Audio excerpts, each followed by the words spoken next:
जय हिंद दोस्तों। Indian constitution part 2 citizenship article 5 to 11 British संविधान से अपनाया गया है, जिसमें ये प्रावधान दिया गया है कि आपको कैसे सिटीजनशिप मिल सकती है, आपसे कैसे सिटीजनशिप छीनी जा सकती है। इस तरह का प्रावधान इसमें दिया गया है लिखित रूप से।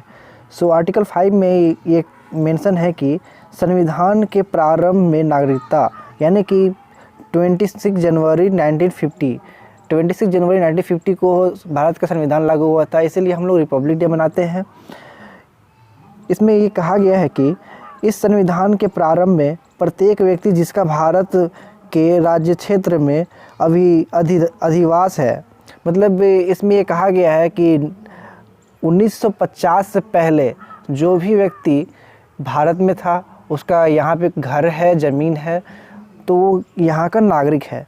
जैसे कुछ पॉइंट है, जो भारत के क्षेत्र में पैदा हुआ था, यानी कि जो भारत में क्षेत्र में पैदा हुआ था 1950 से पहले, ओके, जिनके माता पिता में से कोई एक भारत के राज्य क्षेत्र में पैदा हुआ था, या जो इस क्षेत्र के प्रारंभ से ठीक पहले कम से कम 5 साल पहले के लिए भारत के क्षेत्र में सामान्य रूप से निवासी रहे हैं, वह भारत का नागरिक होंगे। जैसे कि कोई बांग्लादेश से आ गया था, या फिर कोई पाकिस्तान से 5 साल पहले आ गया था, मतलब 1950 से 5 साल पहले, यानी कि 1945 में आ गया था या फिर 1944 में आ गया था, ठीक है, वो यहाँ पे आके रहने लगे थे, तो उनको नागरिकता प्राप्त है, उनको किसी भी तरह का रजिस्ट्रेशन कराने की ज़रूरत नहीं है। आर्टिकल 6 में ये कहा गया है कि कुछ व्यक्तियों के नागरिकता के अधिकार जो पाकिस्तान से भारत में प्रवास कर चुके हैं, वे व्यक्ति जो पाकिस्तान से, बांग्लादेश से या फिर किसी भी कंट्री से भारत में प्रवेश किए हैं, उसके लिए आर्टिकल 6 में लिखा गया है। अनुच्छेद 6 उन व्यक्तियों से संबंधित है जो पाकिस्तान से भारत आए थे। भारत सरकार अधिनियम 1935 में परिभाषित भारत का अर्थ है अविभाजित भारत। इन लोगों को 2 कैटेगरी में बांटा गया, यानी कि जो पाकिस्तान से भारत आए थे उन लोगों को 2 कैटेगरी बांटा गया है। फर्स्ट कैटेगरी है कैटेगरी नंबर 1, जो 19 जुलाई 1948 से पहले आए थे, यानी कि 19 जुलाई 1948 से पहले जो आए थे उनके लिए बात की गई है। कैटेगरी 2 जो 19 जुलाई 1948 के बाद आए हैं। पॉइंट टू बी नोटेड, जो 19 जुलाई 1948 से पहले पाकिस्तान से भारत आए थे, वे स्वतः ही भारतीय नागरिक बन जाएंगे। यानी कि जो 19 जुलाई 1948 से पहले भारत आए थे, उन्हें स्वतः ही भारत का नागरिक मान लिया जाएगा। लेकिन जो लोग 19 जुलाई 1948 के बाद पाकिस्तान से भारत आए थे, तो उन्हें भारत का नागरिकता लेने के लिए रजिस्ट्रेशन करवाना पड़ेगा, मतलब रजिस्ट्रेशन उनको करवाना पड़ेगा।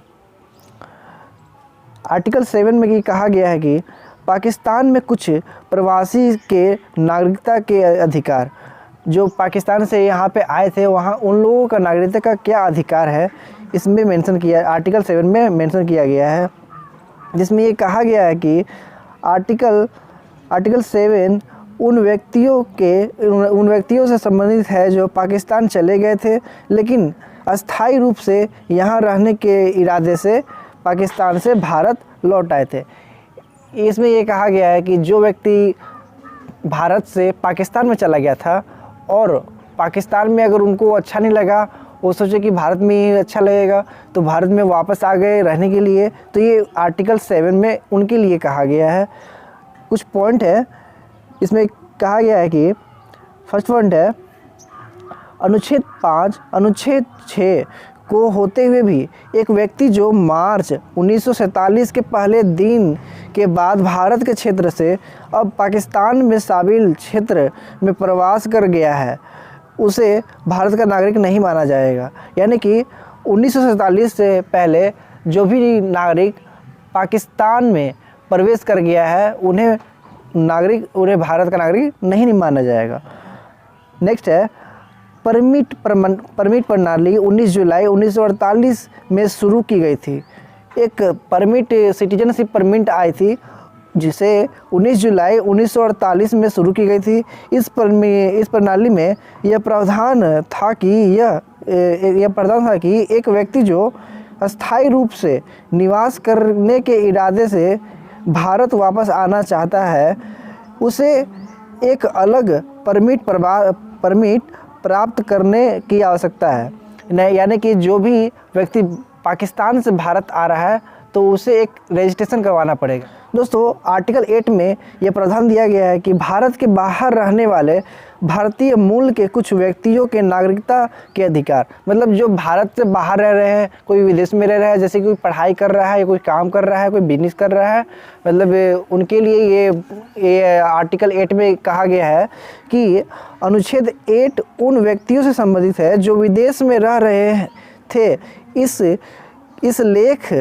इस लेख में यह प्रावधान है कि कोई भी व्यक्ति जो पैदा हुआ था या उसके माता पिता दादा दादी अविभाजित भारत में पैदा हुए थे, इसमें ये प्रावधान दिया गया है कि जो भी व्यक्ति विदेश में रहता था या फिर अभी भी रहता है और उसके माता पिता या फिर उसके दादा दादी भी अविभाजित भारत में पैदा हुए थे, यानी कि जब भारत विभाजित नहीं हुआ था, यानी कि पाकिस्तान और भारत जब एक ही थे, उस समय उनके माता पिता या फिर उनके दादा दादी पैदा हुए थे, तो उस हिसाब से उस व्यक्ति को भारत का नागरिक माना जाएगा। आर्टिकल 9 में ये कहा गया है कि किसी विदेशी राज्य की नागरिकता प्राप्त करने वाले व्यक्तियों को भारत का नागरिक नहीं माना जाएगा। यानी कि कोई व्यक्ति है, कोई इंडियन है, विदेश में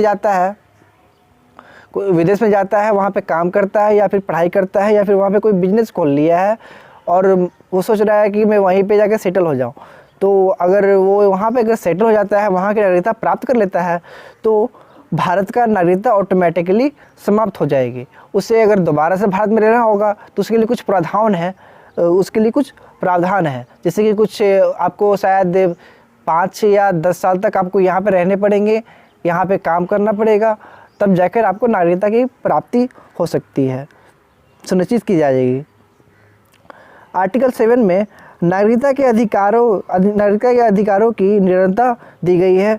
यानी कि अगर आप किसी भी तरह की संवेदनशील घटना भारत में फैलाते हैं, मतलब किसी को भड़काने का काम करते हैं, तो इससे आपकी नागरिकता समाप्त हो सकती है। आर्टिकल 11 में कानून द्वारा नागरिकता के अधिकार को विनिमय करने के लिए संसद है। कोई फॉरेनर चाहता है कि मैं यहाँ पे इंडिया में जाके बस जाऊँ और यहाँ इंडिया का सिटीजनशिप पालूँ, तो उसे संसद से कॉन्टैक्ट करना पड़ेगा।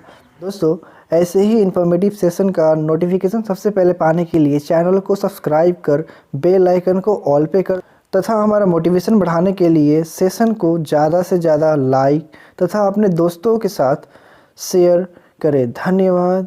जय हिंद, जय भारत।